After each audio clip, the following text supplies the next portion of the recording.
Hello everybody and welcome back to Movie Talk. I am talking about Back to the Future Part 3. I do have videos talking about the other two films. If you haven't watched those yet, do feel free to go check those out. Back to the Future 3, I don't watch as much as the other two films because the ending of this film is very final.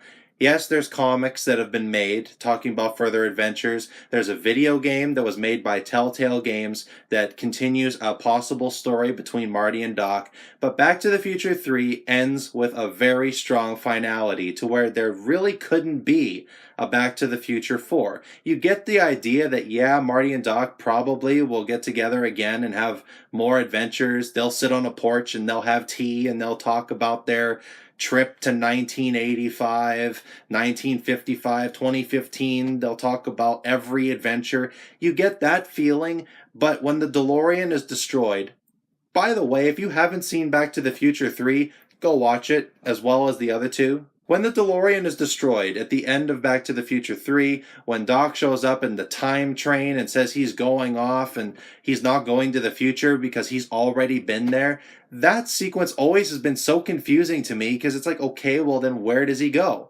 Because he's also been to the past. And obviously he's been in the present because he said that. Back to the Future 3 is obviously set in the Wild West, and it is the first Western I can ever remember really liking. I loved the horse chase sequence with the train. I loved the train sequence as a whole. I love how different the DeLorean looks, and I love the sequence of where it's being pushed on the track by the train. I loved the idea that when the DeLorean was found and when it was there, it didn't have any fuel in it, so they had to find a different way to push it to 88 miles an hour.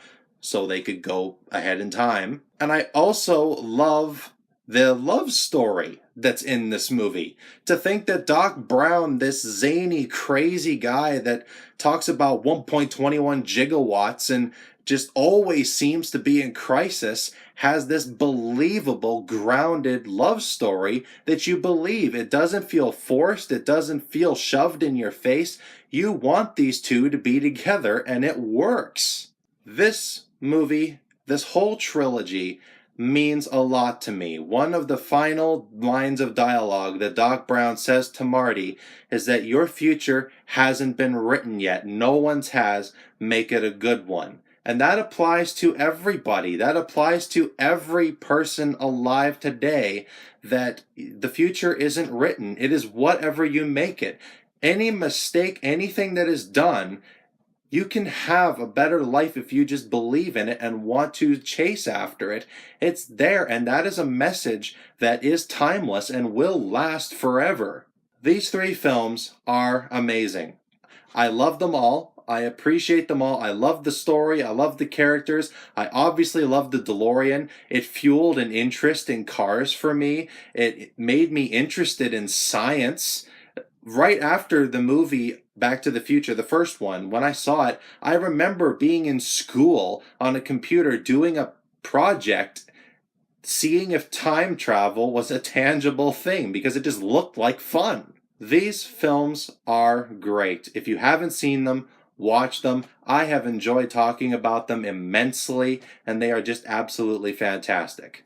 Back to the Future 3, of course, is amazing.